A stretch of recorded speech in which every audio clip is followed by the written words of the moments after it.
nating purihin at sambahin ang Panginoon sa lugar na to. Katulad ng awitin, ito ang araw na ginawa ng Diyos.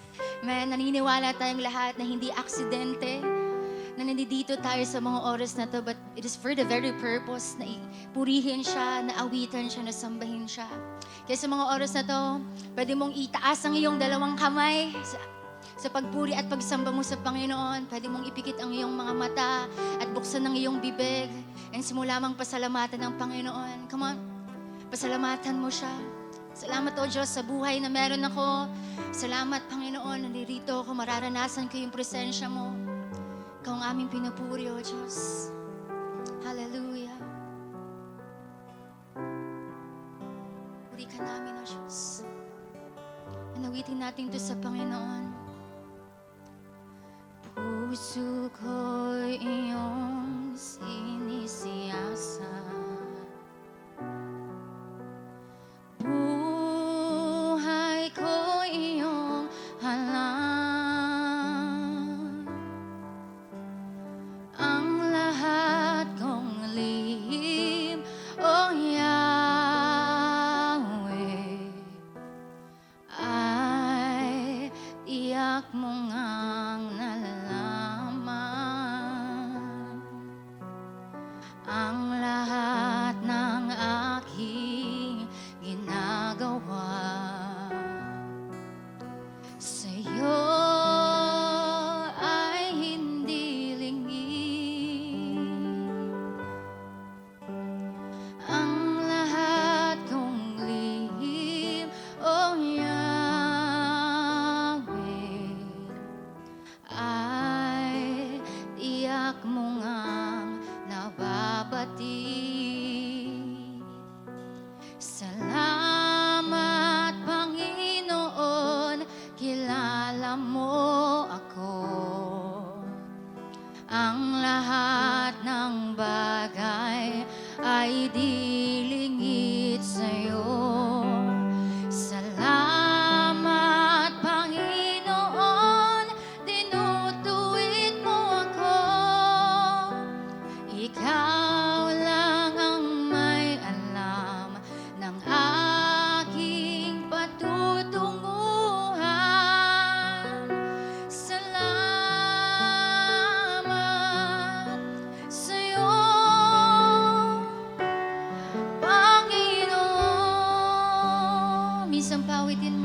po natin ang bawat isa ng magandang umaga.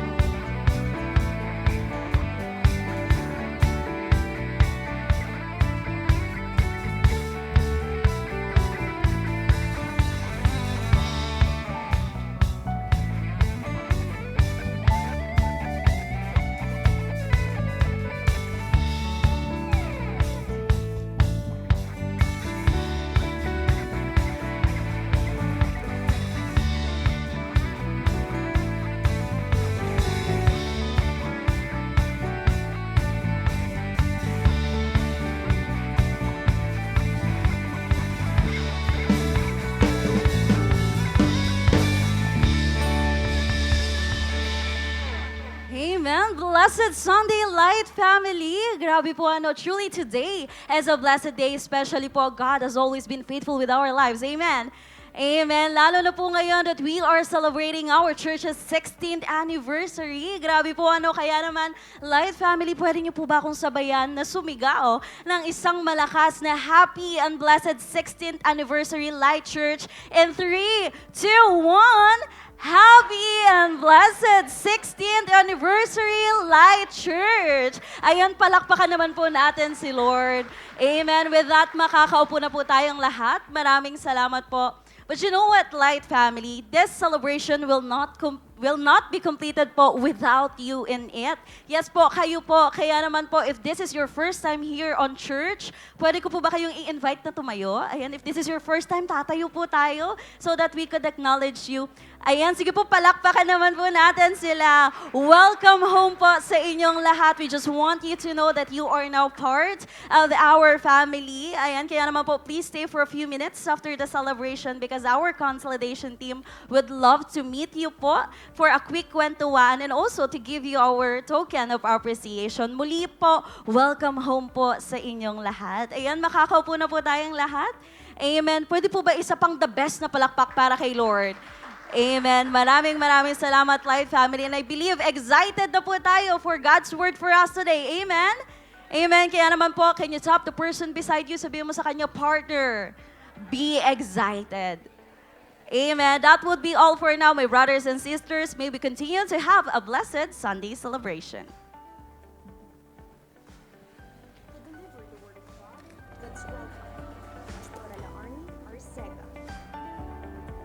Hello po sa ating lahat. Ayan, pwede po bang the best na palakpak po ulit sa Panginoon? Amen. Sabi mo nga sa katabi mo, happy anniversary. Grabe, no? Ang sarap sa pakiramdam na nagsasama-sama po tayo ngayon in celebration sa ating 16th anniversary. Amen. Pwede po bang makita yung mukha ng talagang masaya at nagdiriwang ngayon? Amen. Grabe. Okay. So dahil anniversary ngayon ng ating simbahan, sabi mo sa katabi mo, treat kita mamaya. Parang ayaw niya ng... Mali. Okay. So again, happy Sunday po sa ating lahat. Welcome po muli dito sa ating simbahan. Hello po sa mga kasama ko dito sa onsite at ganun din po sa ating mga kasama syempre via online. Okay? So naniniwala po ako na since we are celebrating our 16th anniversary no po bilang isang simbahan, I believe na marami pong mga namuong mga kwento, marami pong mga stories na pwedeng ma-share yung bawat isa sa atin. Amen. Mga stories, mga testimonies, kung paanong binago at inayos po ng Panginoon, okay? Kung paanong talagang nag-start nung siya ay in-invite dito sa simbahan. Kasi mula, medyo parang napipilitan, parang di niya gusto yung mga pinapractice ng church o yung mga tinuturo, medyo naaasar siya, ganyan. But eventually, nung nakapagpatuloy siya sa church, ay talagang ang dami ng mga ginawa ng Lord sa kanya. Tapos lumalim, di ba? At talagang lubos na pinagpala. Tingnan mo yung katabi mo, parang siya yun. Amen. Palakpakan naman po natin ulit ang Panginoon. That is why po, no, in celebration ng ating anniversary, our series is entitled, My Story, History. Okay, so speaking of story, alam ko po na marami talagang makukwento ang katabi mo kapag ang pinag-uusapan ay kung ano ang pet peeve niya. Tanungin mo ngayong katabi mo, anong pet peeve mo? Aso. Okay? Pag sinabi pong pet peeve, okay, para po sa ilan na mga ngayon lang po nakarinig, no? Pag sinabing pet peeve, ito po yung mga minor issues, okay, na magkukos minsan ng inis or galit sa katabi mo. Okay, meron mga, o kaya kapag ginawa sa kanya nung tao, medyo naaasar siya. Okay, so o baka minsan yung pet peeve mo mismo, tao na, ganyan. Mabilis ka talagang ma-trigger, okay. So, kung medyo lalaliman or titindihan pa po natin, ito na yung, kumbaga, ang term natin, ano na yung nagkukos ng high blood mo? Ayan, ano ang kinaka-high blood mo? Tanong mo yung katabi mo, anong kinaka-high blood mo? Ano ba yung madalas ka-high bloodan ng katabi mo? Okay? Madalas ba yung high blood pag gutom? Kapag wala pang sahod? Yan. Alam nyo na kapag wala pang sahod, mainit ang ulo. Okay, pag wala ng pera, ayan na, okay. Or alam nyo po yung kadalasan na nagiging reaction or talagang nagiging itsura ng mga taong nakaka-encounter ng pet peeve or mga naka-high blood, ganyan. Sila yung mga taong palasigaw or sumisigaw, di ba? Alam naman natin kapag na medyo naaasar na. Okay, o kaya nagdadabog na, talagang lahat ng mga gamit, sira na, ganyan. Sobrang high blood niya. Or, in other words, ay nakakaranas ng galit or nagagalit. At yan po ang pag-uusapan natin ngayon. All about anger. Sabi mo nga, anger. Naku po, pasintabi po sa mga nag-away bago muna pumunta po rito sa simbahan. Okay, napakaganda ng topic. Amen po ba? Ano ba, medyo naasar ka pa bago ka pa nakapunta rito sa ating simbahan. So dahil po dyan, let's close our eyes, manalangin po muna tayo. Lord, sa mga oras po na ito, I believe na talagang may bago kayong ituturo sa amin ngayon. That is why, God, we are surrendering everything to you, oh God. Wala po sa amin dito magpapadala sa anumang mga distractions, pero bibigay namin ang aming focus, oh God, kasi alam po namin na the reason kung bakit kami nandirito ay para patuloy na magpaayos, na magpabago po sa inyo. That is why, God, dalangin ko po na patuloy na mag-intervene ng iyong salita sa aming mga puso.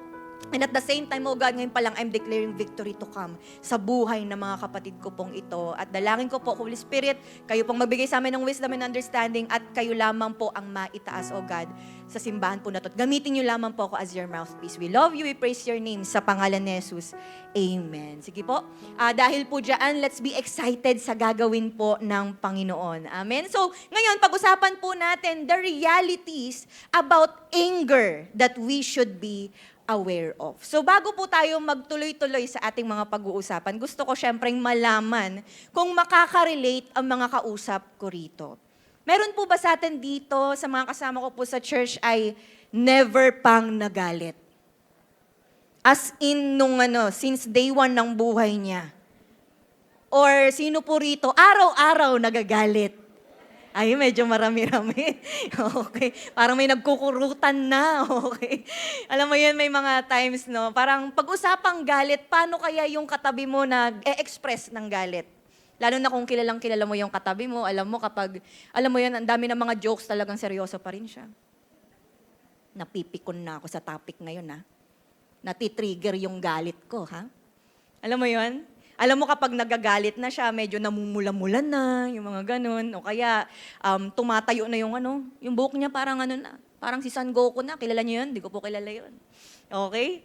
Alam mo yun, o kaya, alam mo yun, basta marami ng mga nagiging actions yung tao na yun kapag siya ay nagagalit. Kaya sabi mo sa katabi mo, huwag kang magalit.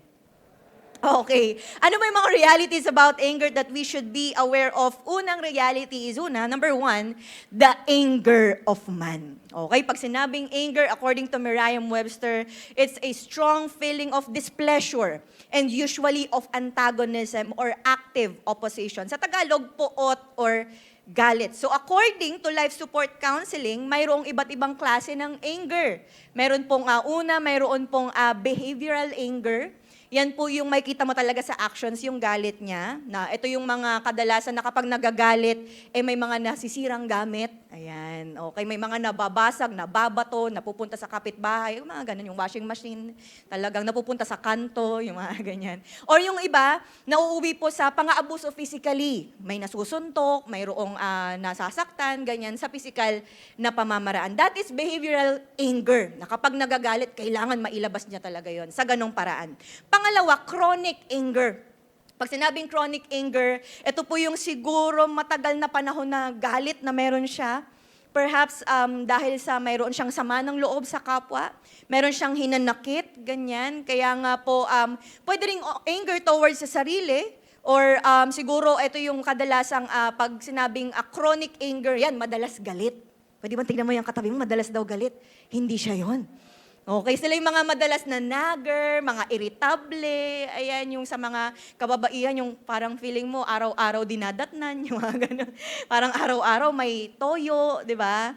Yan, o kaya yung mga mainitin ng ulo. So yung mga ganun po, yun po ay chronic anger. And next, meron namang verbal anger. Ayan, dahil by the word itself, ibig sabihin, di naman siya namimisikal, wala naman siyang sinasaktan, pero kaya niyang manakit ng tagos sa puso. Ganon katindi. At kadelikado rin siyempre ang verbal anger. Na kapag nagagalit siya, talagang tuloy-tuloy yung mga salita sa bibig niya. Gumaganon talaga. Matamaan ang matamaan. Ganyan. So minsan, nagagawa nilang magsalita ng mga hindi magaganda, of course, doon sa kausap nila. Sila yung ang mga lumalabas na words ay yung mga mapanakit, okay, mga nananakot, mga sarcastic, ganyan, naninisi, at ano pa mga salita na pwedeng makapanakit sa kapwa. And lastly, ito naman ay self-abusive anger. Ito yung hindi mo magalit sa mga tao sa paligid mo, hindi mo naman siya nailalabas. Pero eventually, kapag nagkaroon ng mga problems or mga bagay na iinis mo, ang bunton sa sarili. Ang sisi, ang sarili. Nakikita niya na hopeless siya, unworthy siya, yan, kapag na-humiliate siya, napapahiya siya, ine-express niya yung galit sa sarili, sinasaktan ang sarili, or minsan nagsi-self-talk siya negatively.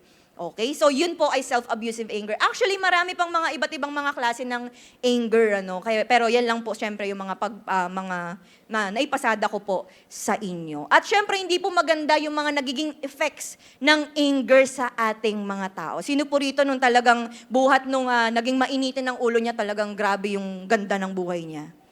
Diba? Marami pong hindi magagandang effects sa atin ng anger. Una na dyan sa physical, okay, na health natin. Tumataas yung level ng stress, okay? Baka po minsan nasasabi na sa inyo ng ibang tao na dahil sa'yo, dami ko ng uban, di ba? Yan, nai-stress na, di ba? At ano pa? Mas susceptible daw sa heart disease ang mga taong magagalitin, okay? Mas humihina ang kanilang immune system, nagkaka-insomnia, at syempre literal na high blood pressure. And of course, mental health affected din po kasi nga ang chronic anger ay nagko-consume ng huge amounts ng mental energy ng tao. Pansin niyo po kapag nagagalit po tayo, parang pagod ka na. Simula pa lang ng araw mo, pero dahil naibuhos mo na yung galit mo, wala na, parang nawala na tayo ng energy. Okay? So yung mga tao kapag sila ay controlled ng emotions, nagiging clouded ang pag-iisip, mas hirap silang mag-concentrate at hirap silang i-enjoy ang buhay. Okay? So next, relationships, of course. Maaapektuhan ang relationships nating mga tao. Kasi anger can cause lasting scars sa mga taong pinakamamahal natin. Mga kaibigan, mga kapamilya, ganyan. So sa pagiging magagalitin, mas may nahihirapan po ang ibang tao na magtiwala, magsabi ng totoo at maging komportable sa pakikipag-usap or pakikisama. And then after knowing all this, talagang lumalabas at talagang may hindi magagandang effect yung anger sa ating mga tao. Do you agree with that po? Amen. Okay. But, did you know na may sinasabi po ang Bible pagdating sa anger? Biblically speaking, we are created by God na may emotions. At alam nyo ba na parte ng emotion ng tao ay ang anger? Aware ba kayo doon? Okay? Kaya nga po, since we are created in this way, we can sometimes feel angry. Kung paano may times na nakakaramdam po tayo ng joy, ng sadness, ay nakakaramdam din po tayo ng galit. So the question is, Pastora, okay lang pala na magalit? Ano pong sagot? Yes! The answer is yes. Sabi nga po ni Paul sa Ephesians 4:26-27, in your anger, do not sin. Ibig pong sabihin, hindi naman ini-invalidate ng Bible ang galit. Hindi po sinabi ni Paul na do not be angry. Or yes, you will be a forever sinner. Wala pong sinabi doon, okay, hindi niya ini-invalidate yung galit as emotion ng tao, but there is a warning na kalakip na sa galit na ito, we should not sin.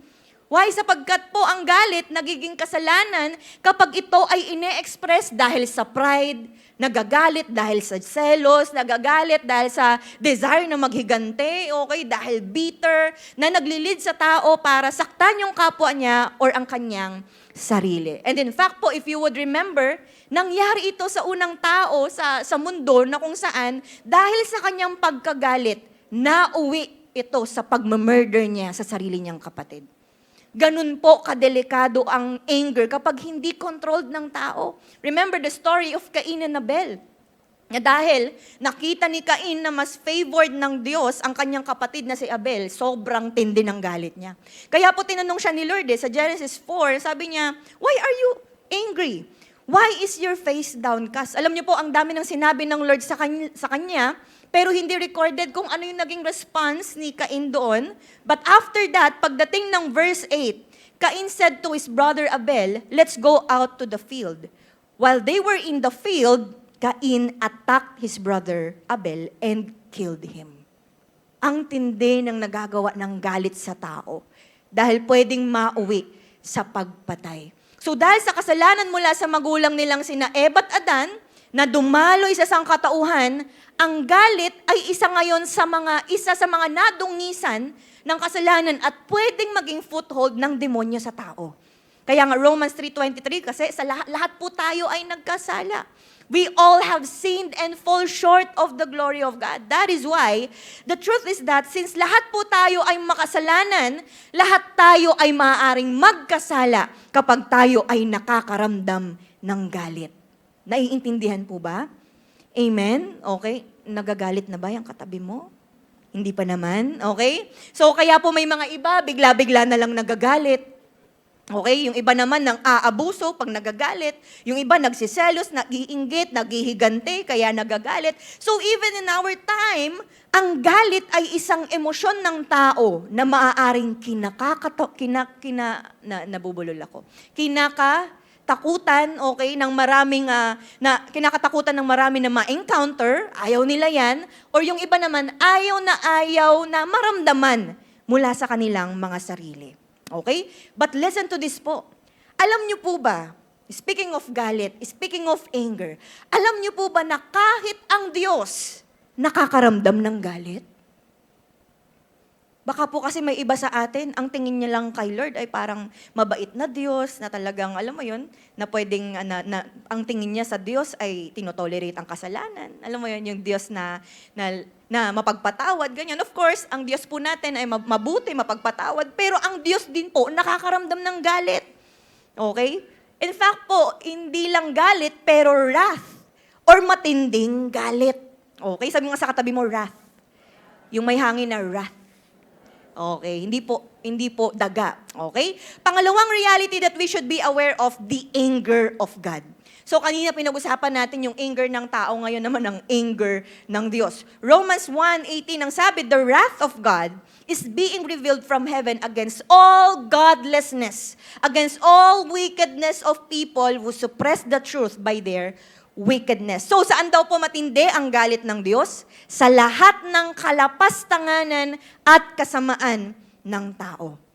So, the question is, bakit po nagagalit ang Diyos sa kasalanan ng tao? Because our God is a holy, righteous, and just God.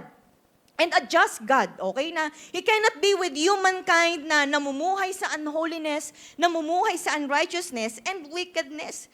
So, kasalanan po ang dahilan kung bakit napalaya si Eva at Adan sa Garden of Eden.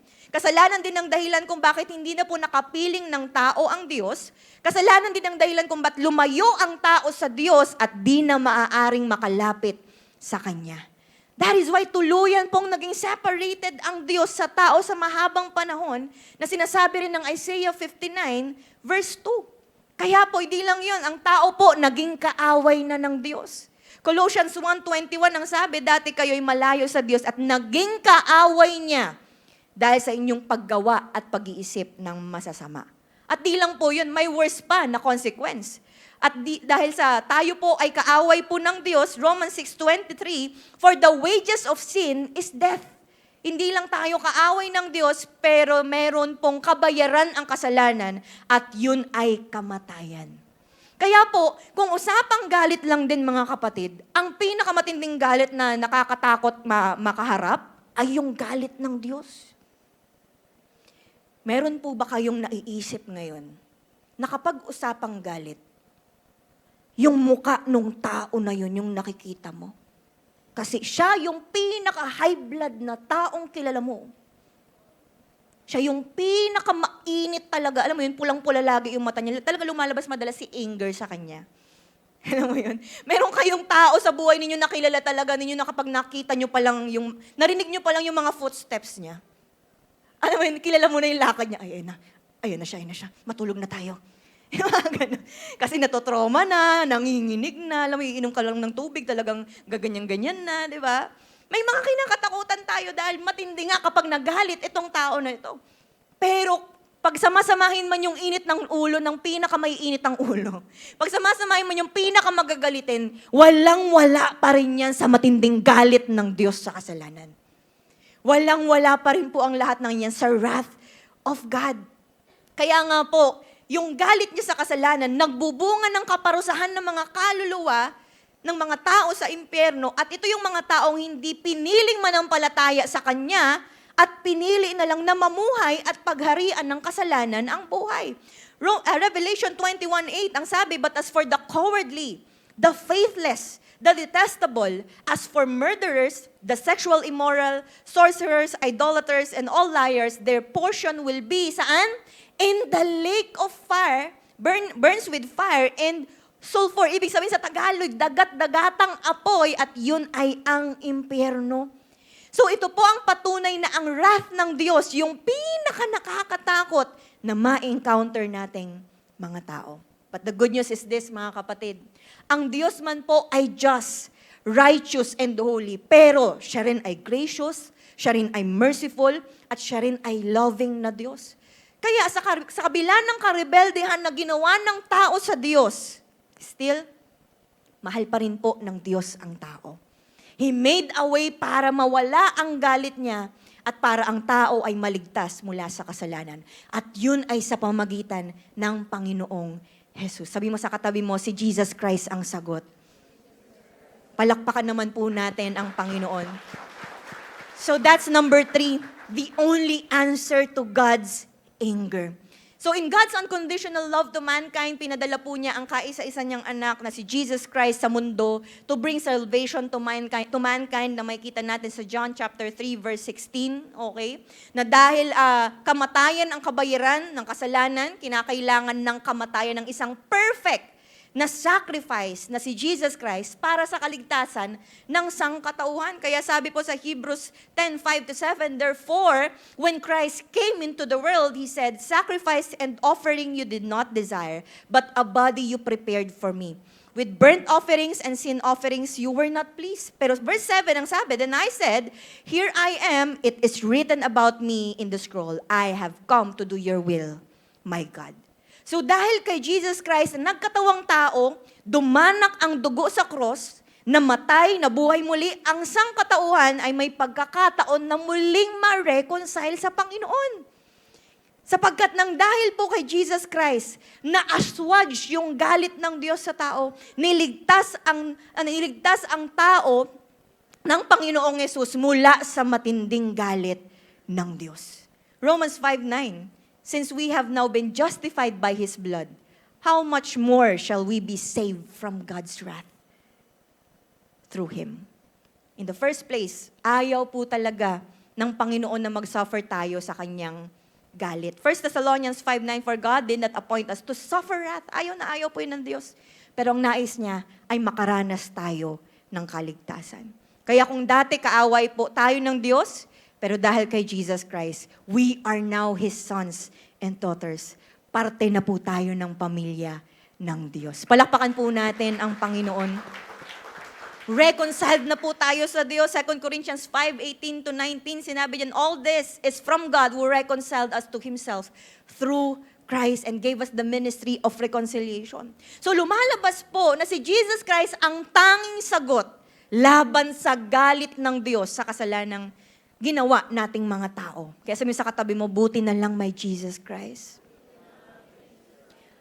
Ito po ang kaibahan ng Diyos sa ating mga tao. Minsan kapag yung katabi mo, inasar mo, pinikon mo, ginalit mo, bigyan mo lang mamaya yan ng pagkain, mawawala yung galit niyan.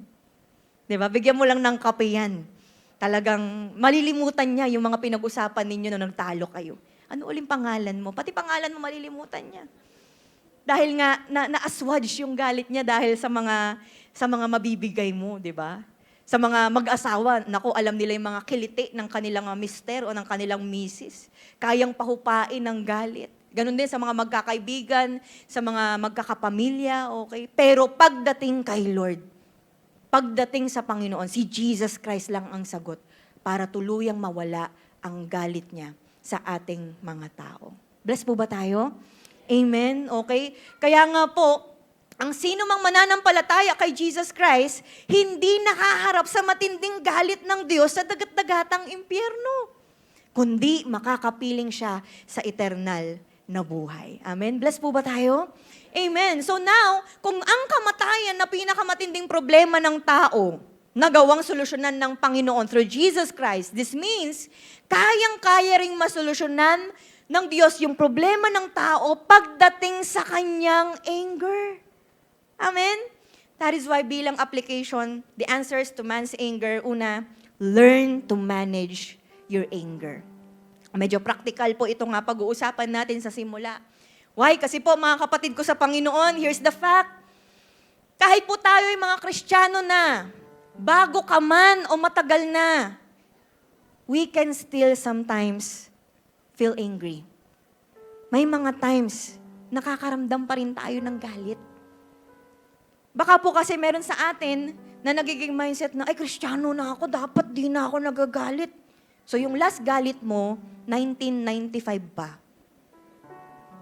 Kaya lang, di ba, alam mo yun, parang feeling siguro ng iba na kapag nagalit ay, alam mo yun, nagiging makasalanan na ganyan. Pero depende pa rin sa nagiging cause ng galit natin.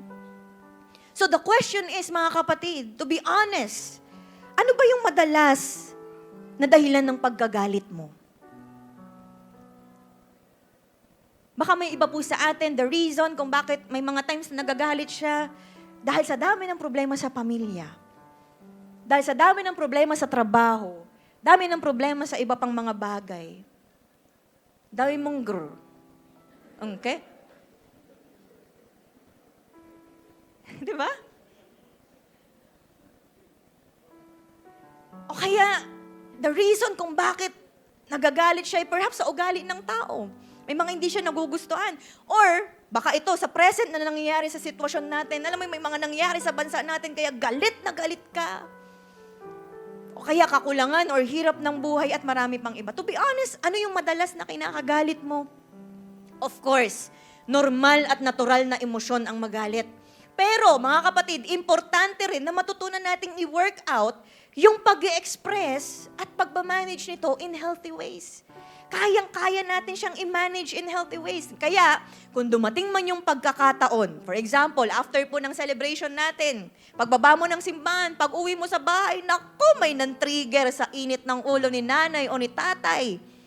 Mayroon kang nakilala o nakitang tao na alam mo na pwedeng sumabog ka o magalit. Learn to think before you speak. Kung dati sanay tayo na, alam mo yun, tira lang ng tira, labas lang ng labas ng mga words sa bibig pag nagagalit. Pero this time, tahimik muna tayo. Pag-isipan mo muna maigi yung mga sinasabi mo.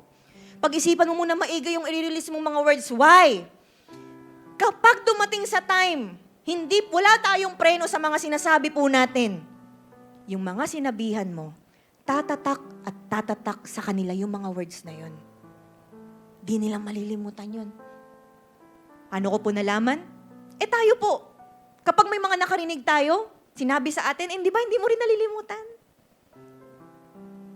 Ganon din po ang iba pang mga tao. Masasaktan at masasaktan sila kapag nalaman nila na, alam mo yun, tuloy-tuloy lang yung bibig natin at hindi tayo nag-isip muna bago magsalita. Eventually, mag-lead doon sa mga tao na yun na magkaroon din ng hinanakit dahil sa hindi na kontrol na galit. So think before you speak, wag basta-basta naglalabas po ng mga salita na pagsisisihan din sa huli. Para sa huli, you can still choose kung paano ka magre-respond. Ngayon, isipin natin, ano ba yung mga madalas kong ikagalit? Kaya ako nagagalit dahil ganito. Dahil sa ginawa ni ganito. Nagagalit ako dahil sa na-encounter ko ngayon, dahil sa ganitong problema, ganyan. Now, kung alam mo na may tendency ka na biglang sumabog, take a time out. Pwedeng distansya ka muna dun sa tao. O kaya lumabas ka muna, di ba? Maglakad-lakad, hanap ka muna ng preskong hangin, ganyan, maglakad-lakad ka, siguro hanggang umabot ka ng 10 kilometers sa paglalakad mo. Wala pong problema yon, basta lang kumalma ka. Di ba? Alam mo yun, kaya kung medyo maigsi ang pasensya mo, magbilang ka from 1 to 100, 1 to 1,000 hanggang sa gumabi na, makatulog ka na. Di ba? So kung alam mo na maigsi lang yung pisi ng pasensya mo, i-work out natin yung mga bagay na pwedeng makapagpakalma sa atin. Of course, malaking bagay po ang paghingi ng tulong sa Panginoon.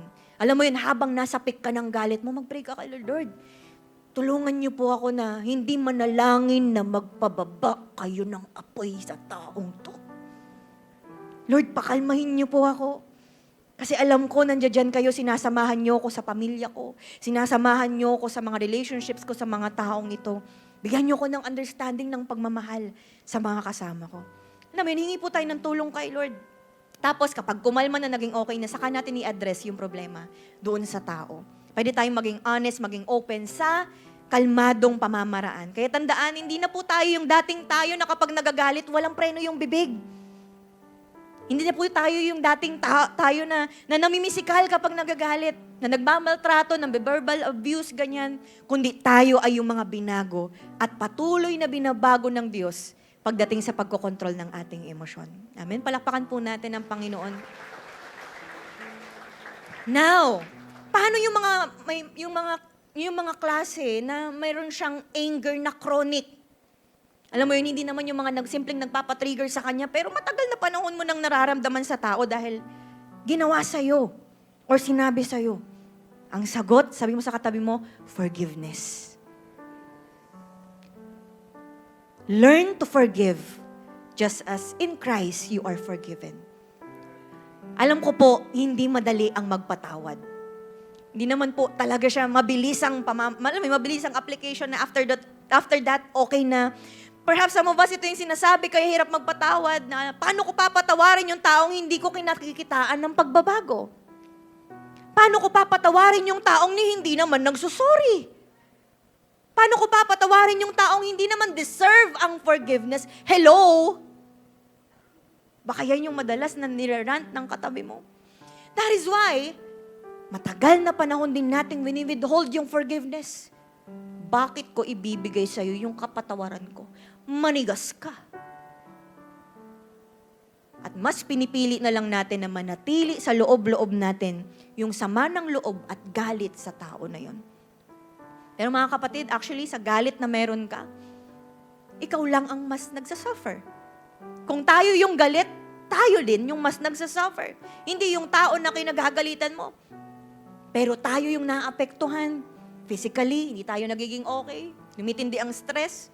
Okay? Mentally, hindi rin nagiging okay. Lalo na emotionally at possible, pati spiritually naapektuhan din. At nakakalungkot, pati ibang tao, iba nating relationships affected dahil sa galit na ito. Tama? Lalo na at meron pong tinatawag na na anger displacement. Alam niyo po ba 'yon? Nararanasan niyo ba 'yon sa loob ng bahay? Sa dami ninyong magkakapatid, for example, may isa lang na kapatid na sinisermonan. Lumabas ka lang ng kwarto para kumuha ng tubig. Habang sinisermonan yung kapatid, isa ka pa! Nauuhaw lang ako. Diba? Nadadamay na yung aso, nadadamay na yung rider ng parcel, ganyan. Alam mo yun? Daming nadadamay dahil sa galit. Affected yung relationships, di ba? Kaya yung mga tao natatakot minsan sa atin. Kapag mainit na yung ulo mo, hindi ka na nila sasalubungin. Pag nakikita nila malayo pa lang yung mukha mo na mainit, talagang, dito, ay, may ako masasalubong ako niyan, baka mamatay ako. Kasi nga, may mga nadadamay na tayong ibang bagay o ibang tao. Kaya importante na i-work out natin ang pagpapatawad sa iba. I-work out po natin ang ating emotions. Plus, ang Diyos din naman po, pinatawad tayo. Kahit in the first place, hindi natin deserve magpatawad. He chose to forgive us through Jesus Christ. Kaya sino po tayo para ipagkait yung forgiveness sa ibang mga tao kung tayo rin lang ay mga pinalaya ng Diyos dahil sa ating mula sa ating mga kasalanan. That is why learn to forgive. Choose to forgive dahil kay Jesus. Colossians 3:13, forgive as the Lord forgive you. Sabi mo sa katabi mo, choose to forgive. You know what po, ang tunay na Kristiyano, mas pinipili ang magpatawad at hindi magkimkim ng sama ng loob or galit sa kapwa. Mas pinipili ng isang tunay na Kristiyano na dumepende kay Lord at magpatulong sa Diyos para magpatawad. So have faith sa kayang gawin ng Panginoon. And eventually, habang nasa process po tayo ng pagpapatawad doon sa tao, habang alam mo yun, pinaprocess natin yung pagpapatawad, na nagpapatulong po tayo sa Panginoon, magugulat na lang tayo kapag na-encounter uli natin yung tao, wala na yung sama ng loob. Wala na yung bigat sa pakiramdam. Okay na ulit tayo makipag-usap, okay na rin ulit tayo makitungo. Why?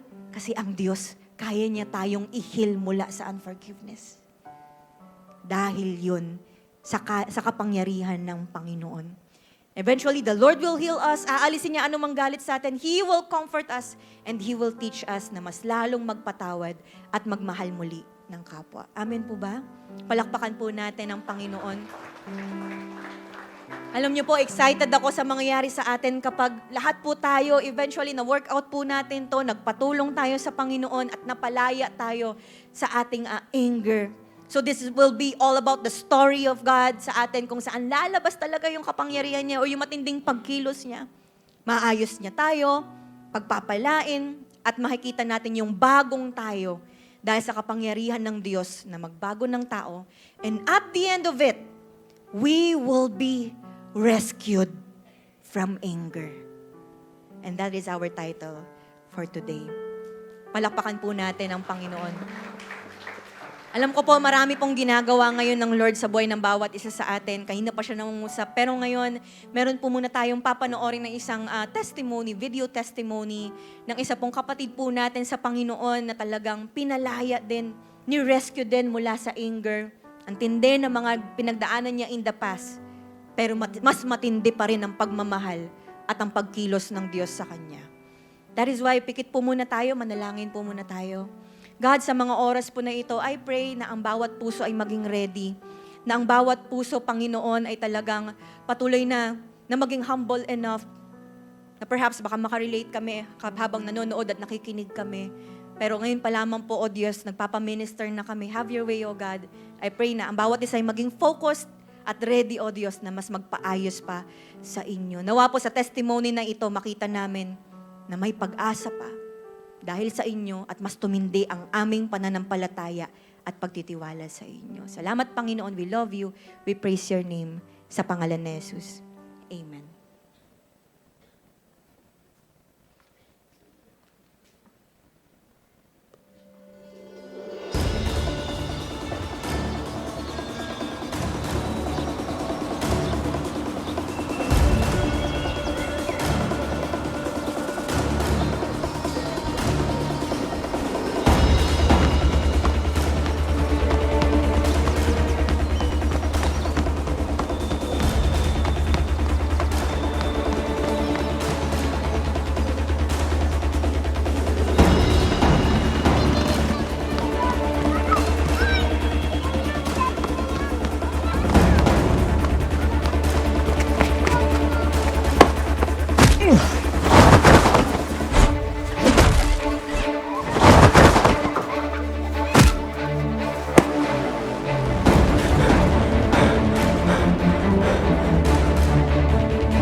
Noon, wala pang pagkakilala sa Panginoon at wala akong relasyon sa Kanya.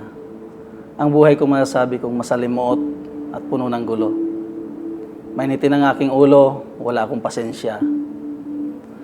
Wala rin akong konsiderasyon sa kapwa. Kapag may narinig akong salita na hindi maganda sa pandinig ko, tiyak magkakagulo. Lalo na kung may pagmumura. Wala rin akong takot noon. Hindi ako namimili ng kaaway. Kahit mas malaki pa sila, mas gusto ko pa nga. Kasi naiisip ko, madali ko silang matatamaan. Wala akong pinakikinggan na payo dahil ang katwiran ko, hindi ko kailangan ng opinyon ng iba.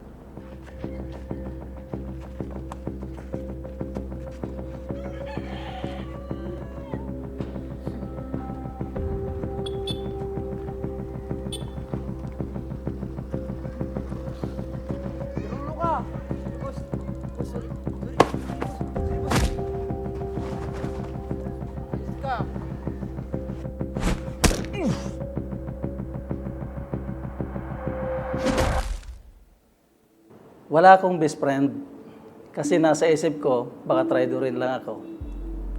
Namuhay akong walang tiwala sa kapwa. Mas gusto ko pang suntukan kaysa makipagdaldalan. Nagsimula ito sa nakalakihan ko. Bata pa ako, sinanay na akong huwag umuwing umiiyak kasi hagupit ang aabutin ko.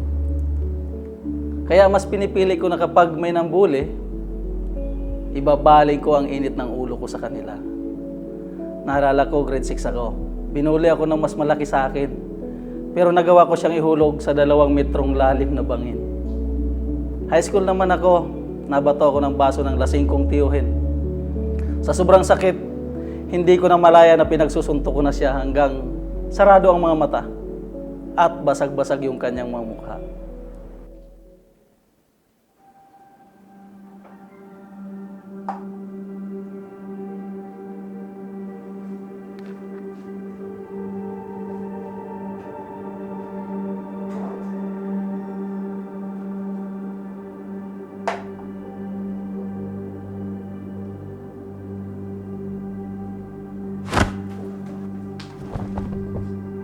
Anong oras na?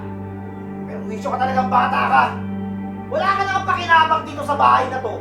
Puro trouble pati dadala mo dito.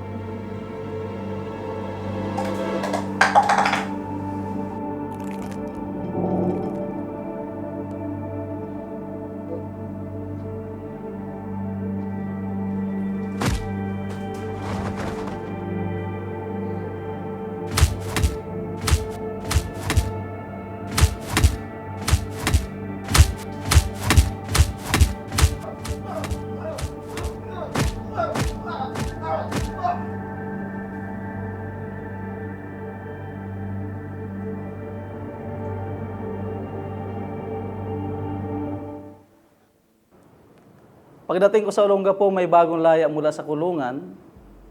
Minura ko nang wala akong kasalanan. Ayun, suntukan, tumakbo siya, pero bumalik na may dalang kutsilyo. Kaya ang ginawa ko, kumuha din ako ng kutsilyo at lumapit para magsaksakan kami. Pero matras siya at tumakas.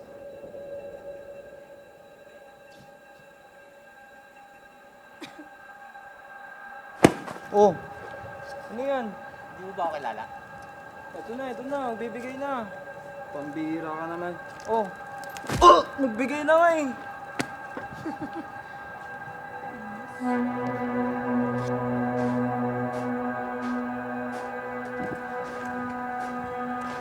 Hoy, hindi mo ba ako kilala? Bakit? Sino ka ba?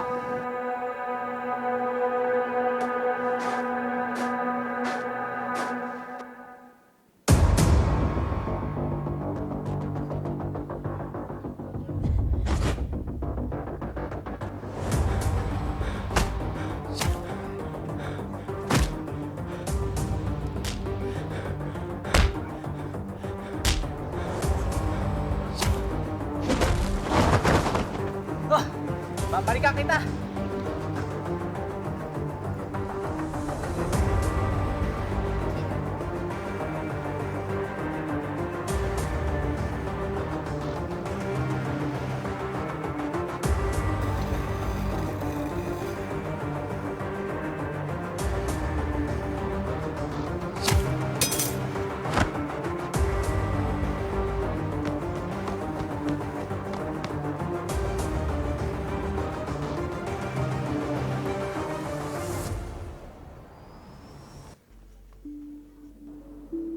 Sa trabaho, kahit binalaan ako ng boss ko na may katrabaho ko na nangahabol daw ng kutsilyo. Sagot ko, siguro boss, tumakbo, kaya hinabol. Pero ako hindi ako marunong tumakbo, sabi ko sa kanya. Lahat ng piloso po at maangas, hinahamon ko ng kamao sa kamao. Buti na lang, duwag, kung hindi, matagal na akong tanggal. Marami pang gulo ang dinaanan ko. Halos hindi ko na maalala ang lahat. Ito ang buhay ko noon na wala pa sa Panginoon. Mainitin ang ulo, walang tiwala, walang direksyon, walang kapayapaan, puno ng bisyo. Laging nakaasa sa sariling lakas. Naghahabol ng material na bagay at higit sa lahat makasarili. Pero, mabuti ang Diyos. Hindi niya ako hinayaan sa ganitong kalagayan. Pinakilala siya sa akin sa pamamagitan ni Bishop Christy. Doon nagsimula ang unti-unting pagbabago ng aking buhay at puso.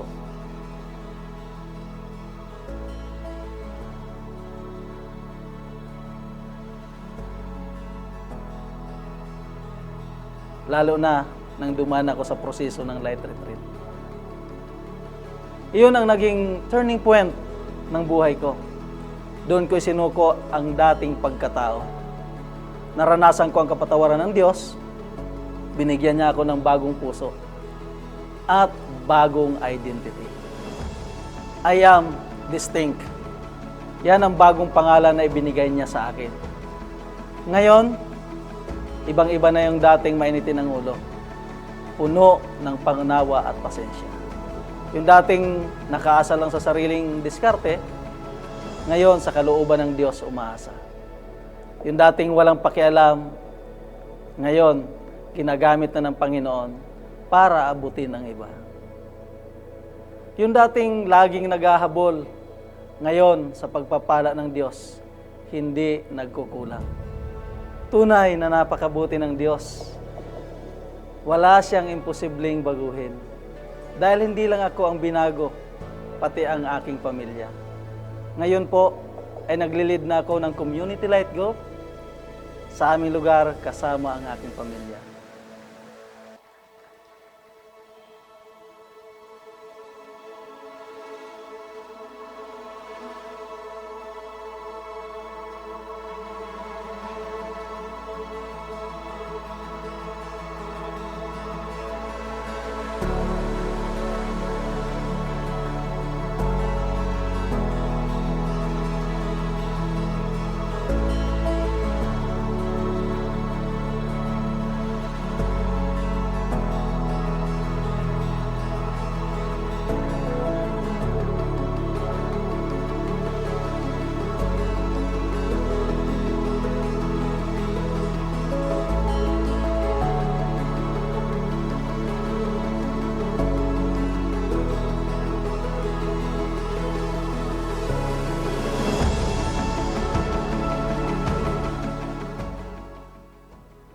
Kung tatanungin ninyo ako ngayon, kung bibigyan pa ako ng Panginoon ng mahabang buhay, pipiliin ko palaging maglingkod sa Kanya ayon sa kakayahang ipinagkatiwala niya.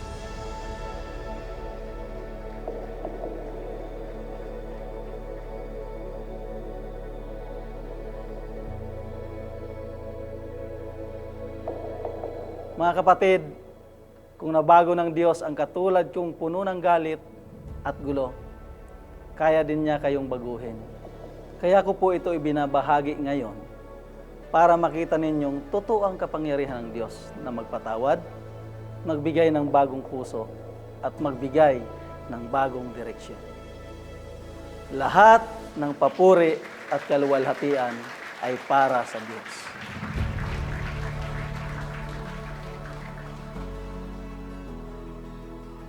Amen. Grabe. Palakpakan po natin muli ang Panginoon sa buhay po ni Tatay Mike.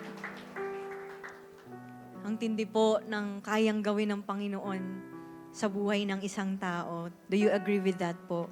Amen. Isang testimony pa lang po yan Alam ko po, ang bawat isa sa atin may bawat testimony rin, may kanya-kanya rin ginagawa ang Panginoon. That is why, hopefully, lahat po tayo ay mas lalong naging hopeful, mas lalong tumaas ang ating pananampalataya sa kaya niyang gawin sa buhay po natin. Kung papaano si Tatay Mike na ni-rescue rin from anger, kaya rin natin yun na maranasan, kaya rin iparanas yun sa atin ng Panginoon. Amen po ba? Tayo po tayong lahat. And can we all close our eyes sa mga oras po na ito? Habang ikay nakapikit, alam ko, kanina pa nangungusap sa'yo ang Diyos. Perhaps, meron tayong mga dinudulog ngayon sa Panginoon na mga pinagdadaanan natin dahil kaya may mga times na hindi natin nakokontrol ang ating mga emosyon. Nagagawa rin nating magalit ng matindi sa ating kapwa, sa loob ng pamilya, sa mga kaibigan, mga katrabaho, or baka dumarating sa time, di mo na rin nakokontrol talaga yung sarili mo. That is why this is the perfect timing for us na magpakumbaba at talagang patuloy na isuko ang lahat sa Panginoon. Dahil the reason kung bakit napapakinggan mo ang word na ito ng Diyos, pagpapaalala ito sa kanya, pagpapaalala niya ito sa iyo na mahal ka ng Diyos. Dahil noon, matindi ang galit ng Panginoon dahil sa kasalanan natin. At matindi ang kakaharapin nating kaparusahan sa impyerno dahil lahat naman tayo ay nagkasala. Pero sa kanyang matinding pagmamahal sa'yo, sa kanyang matinding pagmamahal, nagawa niyang ipadala ang kaisa-isa niyang anak para lang patuloy mo pa rin maranasan yung pagmamahal niyang yon. At hindi na tayo dumaan pa sa impyerno. Kaya may Jesus Christ na pinako sa krus, namatay muling nabuhay para maligtas tayo, maranasan natin yung pagmamahal niya, yung joy, yung peace, at makapiling natin siya sa eternal life. That is why, mga kapatid, if this is your first time ngayon, nais ng Diyos na mas lalo mong maranasan at maramdaman ng kanyang pagmamahal. At kung ang nais mo ngayon, patuloy na papasukin ng Diyos sa iyong buhay, pwede mo akong sabayan sa panalangin ito. Sabi mo, Panginoon, patawarin niyo po ako sa aking mga naging kasalanan. Tawarin niyo po ako dahil sinasaktan ko kayo at lumayo ako sa inyo. Pero ngayon, nagpapakumbaba ako. Lumalapit sa inyo, O Diyos, kasi naniniwala ako na kayo ang Diyos na nagkatawang tao, pinako sa krus, namatay, nilibing, nabuhay muli para sa aking kaligtasan. Kaya simula ngayon, Panginoon, tinatanggap kita bilang aking Panginoon at tagapagligtas. Kayo na pong manguna sa aking buhay, kayo na po ang mag-lead, and at the same time, patuloy kong ibinibigay ang aking buhay sa iyo. Hallelujah. Kapatid, kung ikaw ay nanalangin ito, tanggapin mo ang kapatawaran sa iyo ng Diyos. Tanggapin mo ang kaligtasan na ino-offer sa iyo ngayon ng Panginoon, kapatid. At starting today, piliin mo na mas lalong manampalataya at lumakad sa relationship mo ngayon sa Panginoon. Hindi na ikaw yung dating ikaw, pero bago ka na dahil sa Panginoong Jesus sa buhay mo. Hallelujah. At para sa ating lahat, alam ko, kayo na pa nangungusap sa atin ng Diyos. Dahil malaking challenge for us. Ang salita ngayon ng Panginoon para piliin nating magpatawad. I don't know kung sino yung mga tao na ito na nakapanakit sa'yo. Hindi ko alam kung ano yung, kung sino-sino yung mga na-encounter mo or ano yung matagal na nandiyan dyan sa puso mo. That is why hirap tayo na i-release ang kapatawaran sa kanila. Hirap tayo na mamuhay dahil punong-puno tayo ng sama ng loob, ng hinanakit or ano paman. But this time, magpatulong po tayo sa Panginoon. Dumipende tayo sa Kanya and choose to forgive. Choose to depend on Him. Dumipende po tayo sa Panginoon at magpatulong tayo sa Kanya para matulungan na tayo ng Panginoon, maturuan tayo na magpatawad din ng ating mga kapwa. Kaya this time, mga kapatid, kung ang prayer mo ngayon, Lord, ang nais ko po, O Diyos, ay maging kagaya mo, maging Christ-like. Pagdating sa pamumuhay ko, sa aking pamilya, sa trabaho, sa aking sa eskwelahan, o ano pa man, ang nais ko, O Diyos, ay makalaya mula sa anger, makalaya sa sama ng loob. At naniniwala ako, Diyos, na mamahihil mo ko from this. Walang imposible sa iyo, Panginoon. That is why I am surrendering everything to it. Nagpapakumbaba ako. If that is your prayer ngayon, kapatid, pwede mo bang itaas ngayon ang iyong mga kamay at awitan mo ngayon ang Panginoon? Dahil ang Diyos natin, sa totoo lang, kilalang kilala ka. Alam niya kung ano yung nasa puso mo ngayon. Kung ang prayer mo ngayon, kapatid, ay patuloy na isuko ang buhay mo sa Diyos at sabihin, Lord, heal me. Lord, turuan mo ako, tulungan mo ako na mag-release ng forgiveness sa taong ito. Heal me from anger. Rescue me from anger. Pinipili ko, O Diyos, na sumunod sa inyo. If that is your prayer ngayon, worship the Lord right now. Hallelujah. Yes, Lord, salamat sa iyo.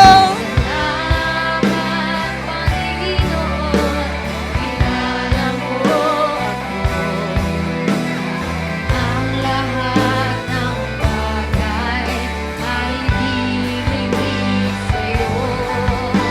Salamat, Panginoon, itutuwid mo ako. Ikaw lang ang may alam ng aking patutunguhan. Salamat sa'yo, Panginoon. Kapatid, I'll give you this moment para kausapin ngayon ng Panginoon. Come on. Hindi ko alam kung ano yung mga dinidil sa'yo ngayon ng Diyos, pero some of us here, kino-comfort ng Panginoon. Receive the comfort of the Lord. Some of us here, ay nililid ka ngayon ng Panginoon para piliing magpatawad ng kapwa mo. Sunod tayo sa Panginoon. Release forgiveness to that person. Some of us here, ay patuloy na inaayos at kinokorek ngayon ng Panginoon. Pakumbaba tayo, kapatid. I don't know kung ano ang ginagawa ng Diyos sa buhay ng bawat isa, but whatever it is, piliin natin ang isuko ang ating mga buhay para tuluyan tayong mapalaya at mapagaling ng Panginoon. Hallelujah. Pasalamatan po natin ang Panginoon. God, maraming salamat po, O Diyos. Mahirap po sa amin ang salita mo ngayon para i-apply. Some of us, very challenged na i-apply ito. Pero sa mga oras po na ito, O Diyos, alam po namin na the moment na kami po ay pinili namin magpatawad, matindi ang mararanasan po namin after that. Kasi una sa lahat, kayo po ang Diyos na pinili kaming patawarin kahit hindi naman namin deserve. Kahit yung mga panahon na hindi namin kayo minamahal, minamahal nyo kami. Kaya sino kami, O Diyos? Para piliin na lang namin ang aming mga sariling makulong sa sama ng loob, sa galit sa aming mga kapwa or ano paman. Kaya God, bilang pagmamahal namin sa inyo, pinipili naming magpa-rescue sa inyo. Maraming salamat, Panginoon, sa iyong pagkilos sa aming mga buhay. Salamat sa iyong salita. Kaya God, starting today, mas lalo kami magpapatulong sa iyo sa pag-manage na aming emotions, pagpapagkokontrol namin sa aming mga emotions, and at the same time, we will be a good testimony sa aming mga kapwa. Para kami po ay gamitin ninyo para sa mga tao pa na kailangan din ng pagmamahal mo at ng kaligtasan na binibigay po ninyo. Maraming salamat po, O Diyos. We love you. We praise your name sa pangalan ni Jesus. Palakpakan po natin ang Panginoon. Amen. Praise God. So dahil po dyan, upo po tayong lahat.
bago po natin ibigay ang ating tithes and offering, allow me to pray for you. Sige po, pipikit po tayong lahat. Yes, God, Lord, we praise you, we worship you, O God. We thank you for this gift of life, O God. Lord, gayon din, Panginoon, pinapasalamatan ka namin for this another opportunity, O God, to give back to you. Kalakip po ng aming mga pagbibigay sa iyo, ang aming puso at pagsamba at pagtitiwala, Panginoon, that whatever happens in our lives, we know that you will always be so good, O God. Sa iyo po lahat ng papuri at pagsamba, we praise you, God, and we hope that this offering would exude a smooth and lasting aroma sa iyong throne, O God. We thank you, we praise you, in Jesus' name we pray. Amen. Ayan, maraming salamat, Light Family. We have our ushers sa ating mga gilid po. Wherein we could give our tithes and offerings. Sa mga gusto din pong magbigay via GCash or bank account, meron po tayong details sa ating screen. Light Family, let us all give and give back with a cheerful heart.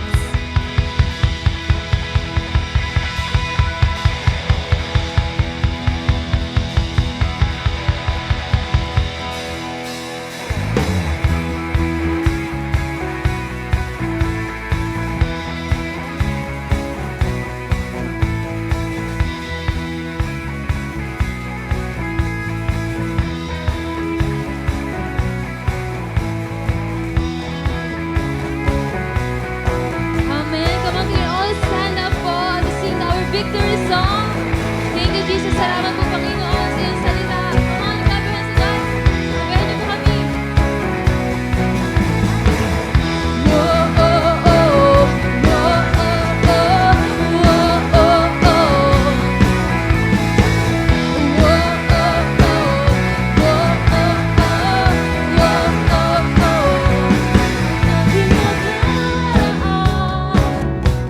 Iyong kinalimutan, ang puso't isipan ko'y sa'yo, O Diyos. Sa'yo nananalig ako, mga kamay tataas ko, at ang iyaya mo'y para sa kabutihan ko, O Diyos.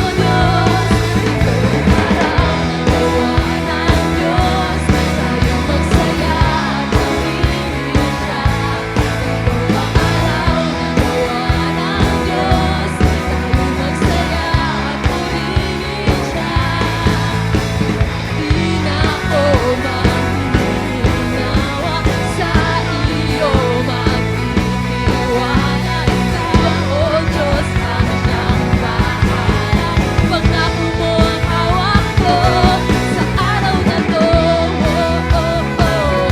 Oh, oh, oh. Oh, oh, oh. Sa araw na to. Oh, oh, oh. Oh, oh, oh. Oh, oh, oh. Sa araw na to.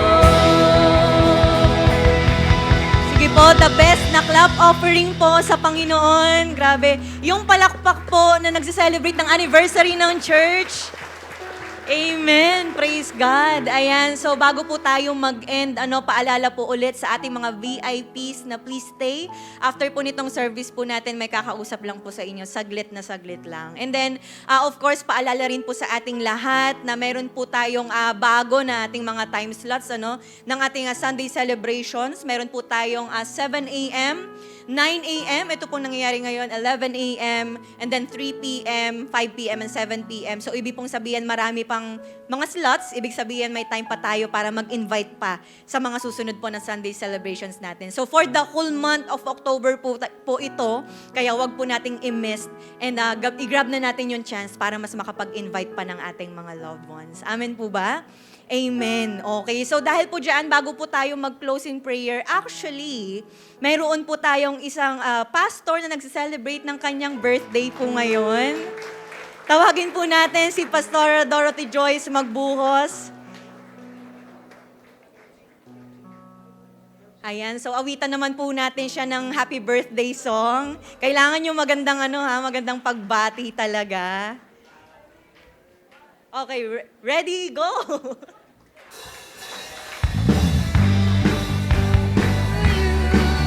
Happy birthday to you. Happy birthday, happy birthday, happy birthday to you. One